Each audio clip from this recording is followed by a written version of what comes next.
And the story continues as they go in search for the diamond ring. 7 days to the deadline, Chief DK visits a drug joint where Chidi had sold the diamond ring. After so much harassment, they finally gave him the contractor's contact and he appreciated them with cash in return. 6 days to the deadline, Chief DK visits the Phantom Construction Company but doesn't find the man as he now lives outside the country. He is given the man's abroad address, which was in the United Kingdom. With that going on, Chief DK's niece, Kenneth, doesn't believe DK's ghost stories, that the ghost appeared to them. He advises DK to take Chidi to other hospitals, but DK replied that his mind is made up and he had to travel to London to find the buyer of the diamond ring. Kenneth tells DK he will take Chidi to a specialist to be cured while he is away. Then DK remembered the good time he had spent with his son and remembered the ghost giving them instructions that they have only 8 days. Now they have 5 days to the deadline and DK is already in London in search for the contractor. His relative picks him up at the airport. They both try the contractor's line, but he is unreachable. His answering machine says he would be back in 2 days. And tick-tock, 3 days to the deadline, DK and his relative finally see the contractor and narrated the whole story to him about their ordeal back in Nigeria. He tells them that the ring is with his ex-girlfriend. Reluctantly, he offers to help them after so much argument over it. They finally got the ring, despite the fact that they almost got killed during the process. 2 days to the deadline, DK is ready to leave the United Kingdom for Nigeria. He rewards the white contractor with £15,000, but the contractor rejected the money even after so much persuasion. DK and his relative thanked him and they left to the airport. On arriving the airport, Chief DK now has 36 hours to the deadline.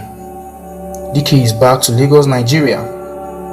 At the airport, the custom officers searched his briefcase and they discovered the diamond ring, and they accused DK of importing an expensive jewelry into the country without going through the right declaration process. They told him the ring was a contraband and they confiscated it. They finally took him to their boss' office where DK narrated his ordeal to her. In sympathy, the female boss orders her subordinates to return the ring. Meanwhile, the office cleaner is gone with the ring. She stole the ring and they had to go after her to get back the ring. DK finally got the ring back and thanked them all. Meanwhile, Chidi's condition has gotten critical, and DK's wife Ijoma narrates her experience to him in his absence. Then their auntie called on the spirit of the ghost once again to let her know that they now have a diamond ring. Is this where it's going to end? No.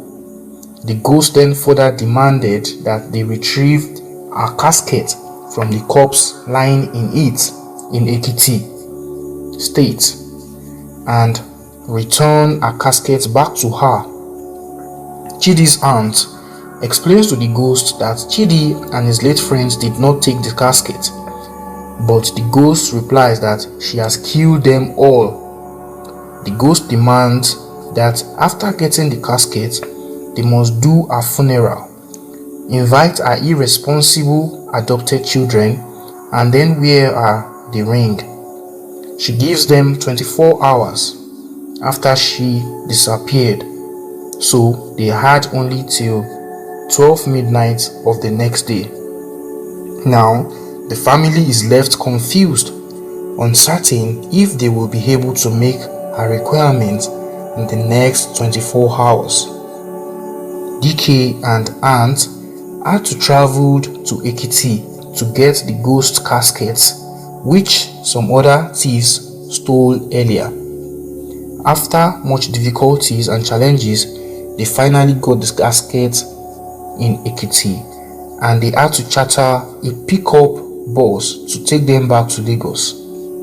On their way to Lagos, the bus faced so many problems, mechanical issues, tire and so on, so they had to get another one.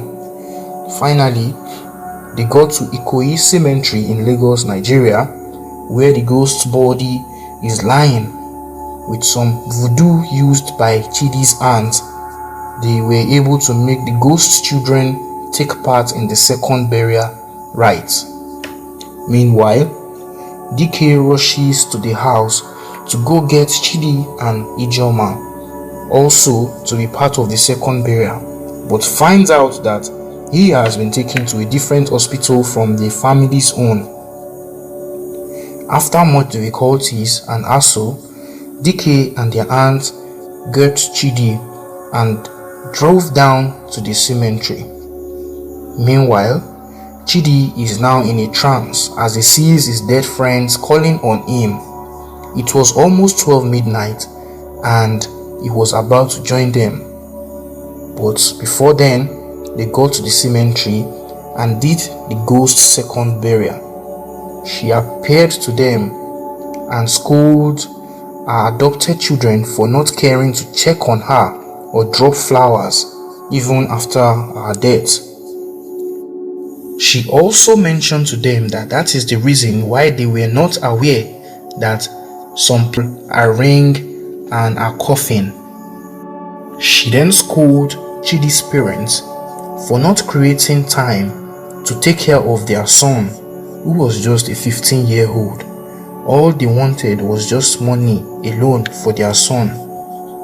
Then she salutes their aunt for her bravery and encourages all to watch over their children and take good care of them, not neglecting their children but paying attention to everything that they do, whether at home or in school, the kind of associates they have, or the kind of friends they keep.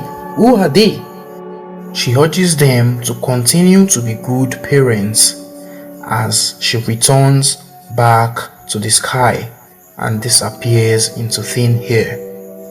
After a while, Chidi got healed and came back on his feet as he hugged his parents, and they lived happily ever after.